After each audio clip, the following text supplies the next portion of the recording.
So I'm here with Bosco and Alex from You Can Cook. And first of all, guys, congratulations on your award. Thank you. Thank you. And Alex, if we start with you, could you just give us a brief overview of what You Can Cook is all about? Sure. You Can Cook was set up by Bosco 16 years ago. We have been working across Scotland since then, trying to take cooking to people who have disconnected. So all of us need to eat. An awful lot of us don't know how to cook. It affects our budget, it impacts on our health. And so when we started, I think everyone used to not really get it. They sort of looked at us like we were a bit weird. But actually it's now very much on the agenda. It's now recognised that what you're eating, your diet, impacts your mental health directly.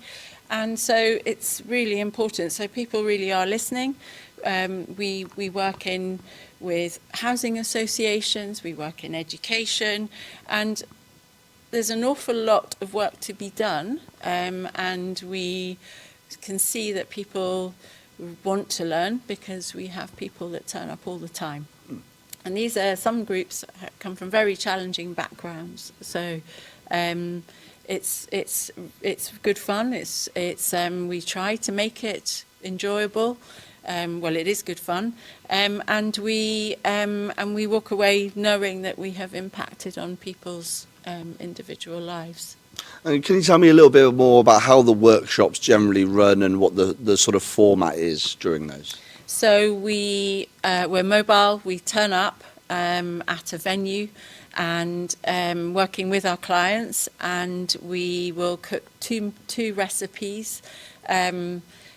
It depends, it changes depending on the audience, and sometimes we'll do a savoury and a sweet, but sometimes it has to have a dietary requirement included.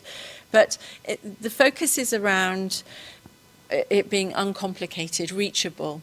And so we will sometimes just do something as simple as macaroni cheese, so that an awful lot of people will buy a packet and add some water. So we're saying, actually, you don't need to do that. You can do it. It's very easy. So it's simple, it's accessible, and we also are budget friendly, and we're supporting people with managing the budget. So again, that's very much a focus now at this time, because people are really struggling with their budget. So we can say, you know, this is going to cost you £1 a head. And actually then you've got a little bit of money if you want to get a packet of fish and chips at the end of the week. Okay, and Bosco, if I can bring you in briefly, in terms of the workshops, and is there anything on the horizon that's being introduced in the next few months, perhaps? Well, probably next year, early next year, it's the final piece of the puzzle, which is You Can Eat. People are still buying ready meals, and when I looked at the ready meal market, it still has what I call a lot of crap in it, which is unhealthy, which causes health problems even more for people. And so we have already started work on it. It will be based in Edinburgh, and the council has given us approval of it. So what we're going to do is cook meals, like 60 to 100 meals. And the idea is to sell it in some local shops where people can go and pick up a wholesome meal with no additives, no preservatives, nothing in it. And it probably would be cheaper than what is currently available.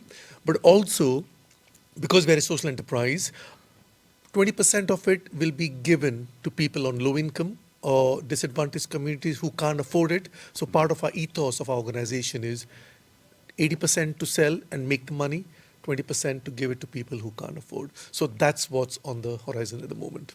Okay, and Alex, we come back to you, and you mentioned earlier about mental health and the connection with food. Can you go into a little bit more detail on that for us? I'm not a scientist, so no, not strictly. But I think that we underestimate the impact of food on our health, and I think if there is a direct connection between if you're struggling with your health, it can impact on your mental health. But actually, we have so much.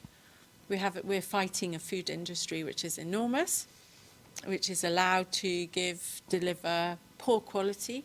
And I think that it's so complicated now that people find it difficult to actually access normal, straightforward ingredients, to put them together into a meal on a daily basis.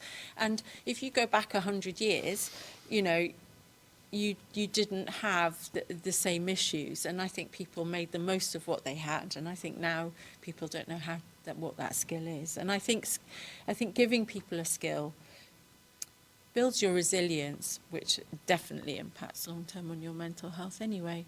And just finally, in terms of when those people who do come to your workshops and take part in them, what's the best result from you and Bosco's perspective in terms of what they take away? Is it a case of I've learnt a skill and I've gained a new appreciation for cooking, perhaps? So I recognise in the groups that we work with that everyone comes to you at a different point in their journey with food. So I think the takeaway can be really varied. So one of them might be, it can be confidence, I can make that. Didn't realise it was so easy.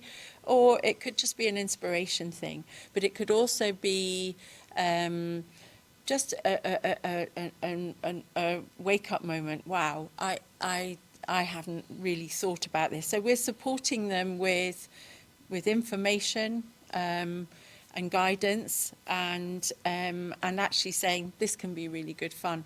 So I think lots of people, I think by turning up, it's the continued attendance that I think is, I recognise as being a sign for me that we're delivering what people want, but also that that they tell you, we love this. And I think, one workshop recently we made, we listened to people, and somebody wanted to make French onion soup, so we did it. We couldn't boil up the bones, and so we tailored that to the situation, and we used red onions. And one of our users has been going through cancer treatment and had just had some good news that day. So she turned up with her hair, her chemo wig, and it was a sort of purple colour, but so was the onion soup that she'd asked us to make, so it was really cute. And so I have a photo. Yeah. And I think that social is really important as well. But yeah, no, we love the work we do. Well, congratulations on your awards, and thanks very much, both of you, for taking the time to speak to us. Thank you. Yeah. Thank you. Thank you.